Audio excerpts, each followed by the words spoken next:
एक न्यूज 24 देख रहे हैं आप और मैं हूं आपके साथ तान्या सिंह। देखिए, बिहार में साल विधानसभा चुनाव होने वाले हैं, जिसे लेकर सभी राजनीतिक दलों के नेता पूरी तरह एक्टिव हो गए हैं। और इसी बीच बड़ी खबर निकल कर सामने आ रही है कि लोक जनशक्ति पार्टी रामविलास के प्रमुख चिराग पासवान के गढ़ में उनके चाचा और केंद्र मंत्री पशुपति कुमार पारस ने सियासी दाव खेलने की तैयारी कर ली है। अब पारस ने चिराग के प्रभाव वाले इलाकों में अपनी पकड़ मजबूत करने के लिए रणनीति बनानी भी शुरू कर दी है।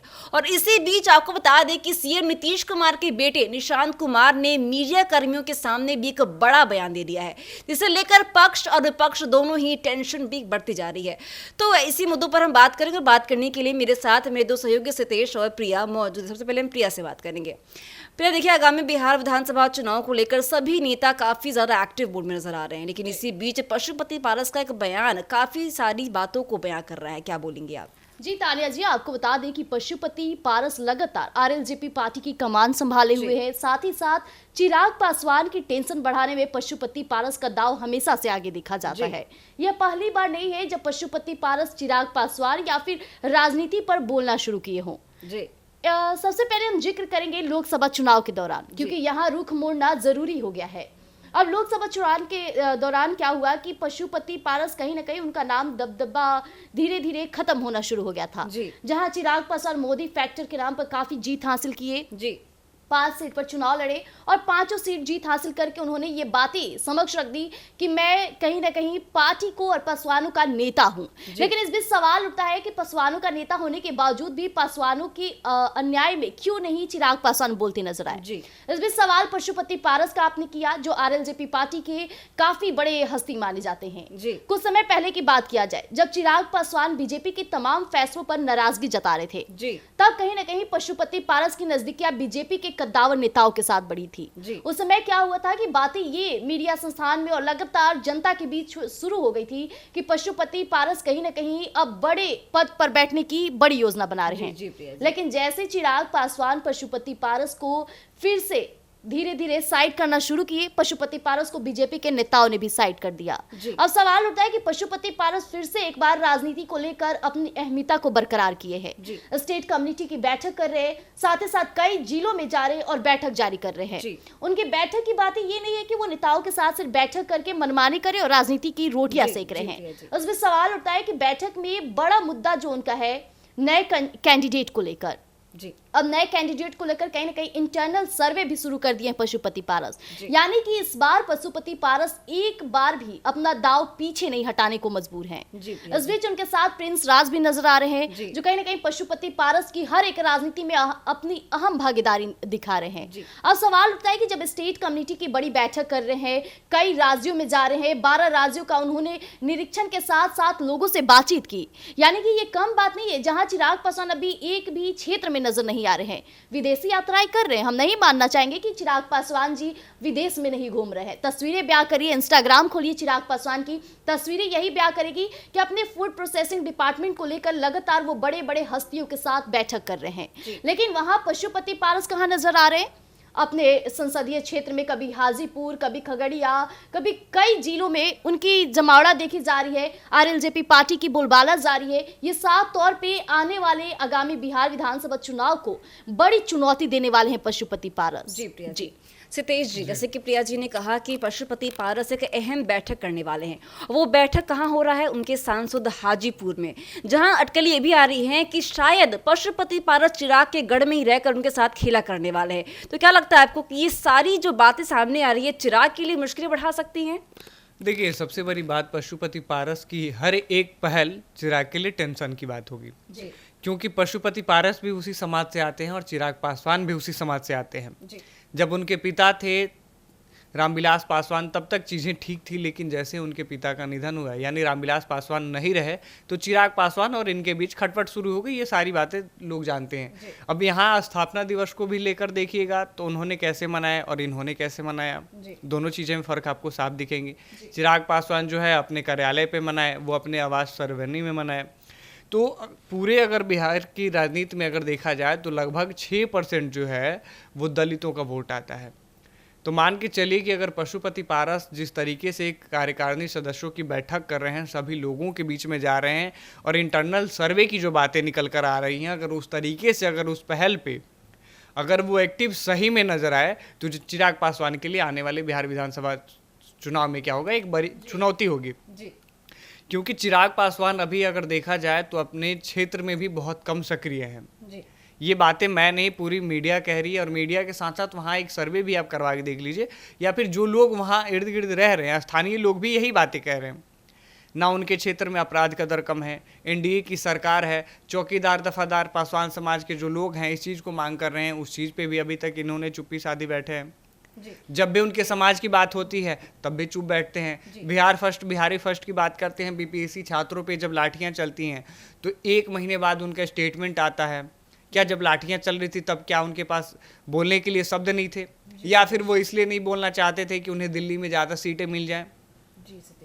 देखिए, सितेश जी ने एक बहुत बड़ी बात कही है कि लगातार कहीं ना कहीं पशुपति पारस चिराग पासवान की टेंशन बढ़ा रहे हैं, और ये जरूरी भी हो गया क्योंकि चिराग पासवान ये 5 सीट जीतने के बाद उनके रवैये में जो बदलाव आया है वो जनता भी देख रही है, साथ ही साथ प्रधानमंत्री नरेंद्र मोदी भी देख रहे हैं। भले चिराग पासवान को मोदी का हनुमान कहा जाता है, लेकिन उनकी कार्य उनसे बिल्कुल भी मैच नहीं कर रही है। अगर लोकसभा चुनाव के दौरान बात किया जाए तो वही चिराग पासवान जो कहते नजर आते थे कि मोदी जी का सपना है कि बिहार का विकास करे, और इसी बातों पर कहीं ना कहीं चिराग पासवान बिहार फर्स्ट और बिहारी फर्स्ट के नारे भी दिए थे। लेकिन क्या वाकई वो जो नारे देते हैं उस पर टिकते हैं? बिहार फर्स्ट बिहारी फर्स्ट कह देने से थोड़ी राजनीति चल जाता है, ये बिहार की राजनीति है। यहाँ जब तक आप दिखिएगा नहीं तब तक आपको वोट मिलेगा नहीं, और पशुपति पारस इन बातों को समझ लिए हैं, इसलिए उन्होंने जिला सम्मेलन भी करना शुरू कर दिया है। कई जिलों में जा रहे हैं, बात कर रहे हैं, पासवानों को आकर्षित करने की एक बड़ी पहल जारी किए हैं, और पशुपति पारस लालू प्रसाद यादव से भी मुलाकात किए थे, जिसकी तस्वीरें हम आपको दिखा रहे हैं। गौर फरमाइएगा किस तरह से पशुपति पारस लालू प्रसाद यादव की नजदीकियां बढ़ती नजर आ रही थी। उस बीच भी पशुपति पारस का दबदबा देखा गया। भले लालू प्रसाद आने के कारण काफी भीड़ वहां पे जमावड़ा लग गया था, लेकिन इसके बावजूद भी पशुपति पारस वहां भी सकारात्मक बात किए, और कुछ दिन बाद ही देखा गया कि पशुपति पारस गर्दनी बाग, इसी बिहार की राजधानी पटना में चौकीदार दफादारों के साथ बैठे नजर आए। यानी कि पशुपति पारस जो बातें अभी बोल रहे हैं उस पर खड़े भी उतर रहे हैं, लेकिन हमारे केंद्रीय मंत्री चिराग पासवान जी बड़ी बड़ी बातें बोलते नजर आ रहे हैं, लेकिन कार्यों के तौर पे कुछ नजर नहीं आ रहा है। एक गौर फरमाने वाली बात है, अभी बिहार के मुख्यमंत्री नीतीश कुमार के बेटे निशांत कुमार राजनीति में आने वाले हैं, जिसको लेकर चर्चाएं तेज हो गई है। विपक्ष लगातार हमलावर तो करेंगे, क्योंकि वही नीतीश कुमार जो कहते थे कि परिवारवाद को तो हम बढ़ावा ही नहीं देते हैं, लेकिन इस बीच उन्हीं के बेटी जब राजनीति में आ रहे हैं तो इस पर कहीं ना कहीं विपक्ष उनका स्वागत तो कर रहे हैं। भले ही नीतीश कुमार की सराहना ना करें कार्यों की, लेकिन उनका स्वागत करना शुरू कर दिए हैं। तो पशुपति पारस के प्रदेश अध्यक्ष यानी कि प्रिंस राज भी यही बोलते नजर आए कि कहीं ना कहीं अगर निशांत राजनीति में आ रहे हैं तो स्वागत है, स्वतंत्रता हर किसी को दिया गया है, अगर वो राजनीति में आएंगे तो ये अच्छी बात है। दूसरी तरफ बात फरमाया जाए तो उन्होंने एक और बात कही, पीएम मोदी बिहार आए, भागलपुर आए, सीएम नीतीश ने पूरे मन से जनता को संबोधित किया, और वहां पे अपनी कार्यकाल की इतनी तारीफें करते नजर आए सीएम नीतीश कि देखा जाए तो सीएम नीतीश वो भी बातों को समझ सके जो वाकई तौर पे अभी बिहार में नजर नहीं आ रहा है। लेकिन दूसरी तरफ वो तेजस्वी यादव, लालू प्रसाद यादव के शासनकाल पर सवाल जवाब करते रहे। उन्होंने एक बात कही कि पहले के दौर में शाम में लोग घर से बाहर निकलने से डरते थे, लेकिन आज के दौर में लोग बेफिक्र घूमते हैं। मानते हैं ये बात कट्टू, कुछ सच्चाई है इसमें, लेकिन इस तरह से पूरे मन से, जिस तरह से वो विपक्ष की पार्टियों की गलती गिनवाते रहे, लेकिन अपनी पार्टियों की सराहना पे सराहना करते सीएम नीतीश नजर आए। इस बीच सवाल उठता है कि पीएम मोदी और सीएम नीतीश की नजदीकी आग कुछ ज्यादा ही बढ़ती नजर आ रही है। मोदी के हनुमान चिराग पासवान का एक वीडियो सामने आया, जहां भागलपुर आने से पहले उन्होंने प्रधानमंत्री की तारीफें की, लेकिन उसके बाद क्या हुआ कि जैसे मंच पे पीएम मोदी बैठे तो वहां चिराग पासवान का नाम लुप्त हो गया। उस चिराग का नाम एक बार भी जिक्र ना ही सीएम नीतीश ने की, ना ही प्रधानमंत्री नरेंद्र मोदी की। वही तस्वीरें हम पिछली दफा दिखाए तो वही पीएम मोदी और चिराग की तस्वीरें कुछ यूं ब्याह करती थी, कभी कंधे पे हाथ, कभी सिर पर हाथ, यानी कि एक बाप बेटे का रिश्ता प्रतीत होता था। इस बीच पीएम मोदी की तारीफें करते चिराग नजर आते थे, लेकिन इस बार वो भी नजर नहीं आया। अब सवाल उठता है कि पशुपति पारस कहीं यहाँ अपनी राजनीति रोटियां ना सेक रहे, क्योंकि कहीं ना कहीं पीएम मोदी की वजह से कहीं ना कहीं चिराग पासवान चर्चे में बने रहते हैं। हैं और चिराग पासवान को मोदी फैक्टर की वजह से जीत हासिल हुई थी, ये भी हम नकार नहीं सकते हैं। जी प्रिया जी। पांचों की पांचों सीट तो जीत हासिल किए, लेकिन इस बीच पीएम मोदी फैक्टर वहां लागू हुआ था। पीएम का मोदी का अनुमान भी उन्हें कहना शुरू कर दिया गया था।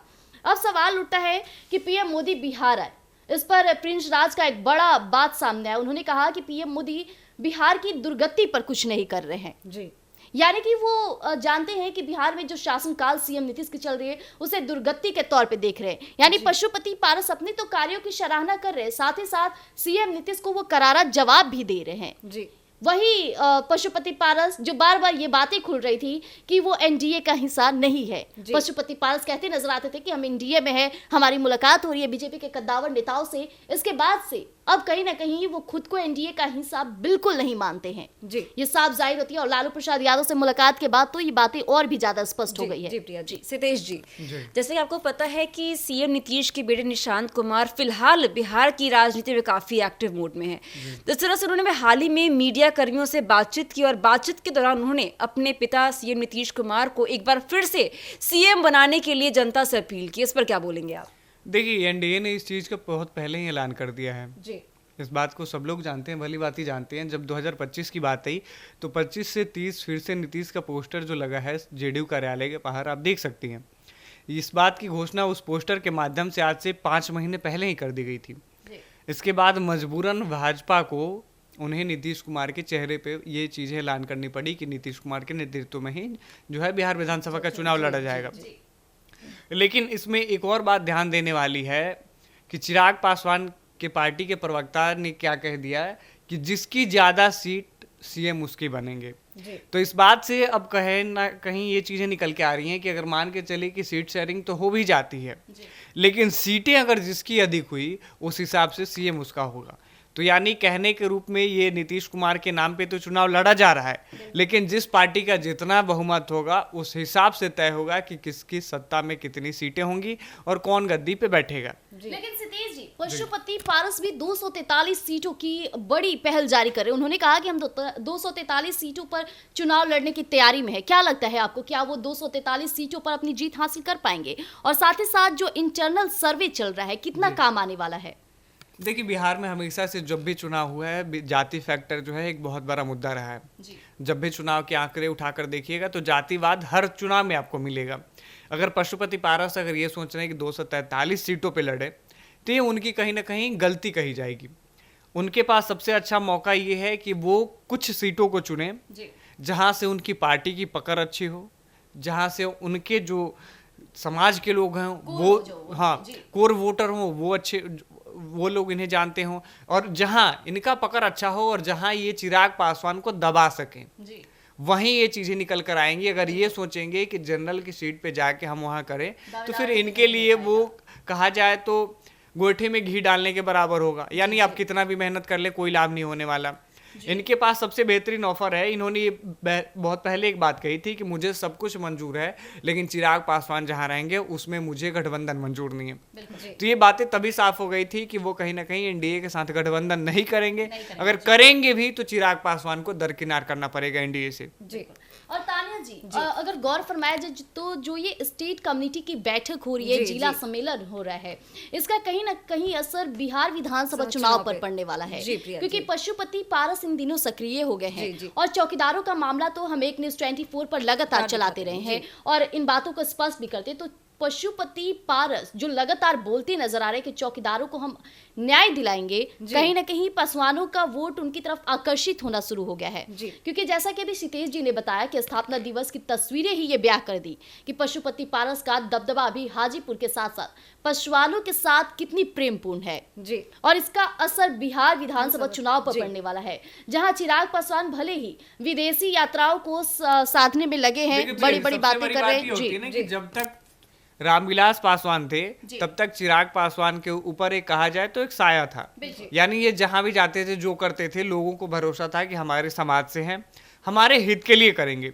लेकिन इनके अब खान पान देख लीजिए, पहनावे उढ़ावे देख लीजिए, इनका संस्कृति और सभ्यता भी देख लीजिए, सारे कल्चर ये इन्होंने बदल दिया है। तो किस बेस पे आप कहिएगा कि पासवानों के नेता हैं? अब पासवानों के इतने ही तैसी थे तो चौकीदार दफादार मामले को अभी तक आप सॉर्ट आउट कर देते।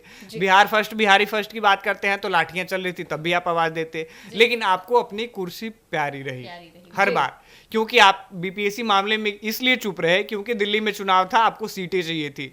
लेकिन हुआ क्या, बीजेपी के ही कैंडिडेट को उतारा गया, वो भी सीट आपसे नहीं निकल पाई।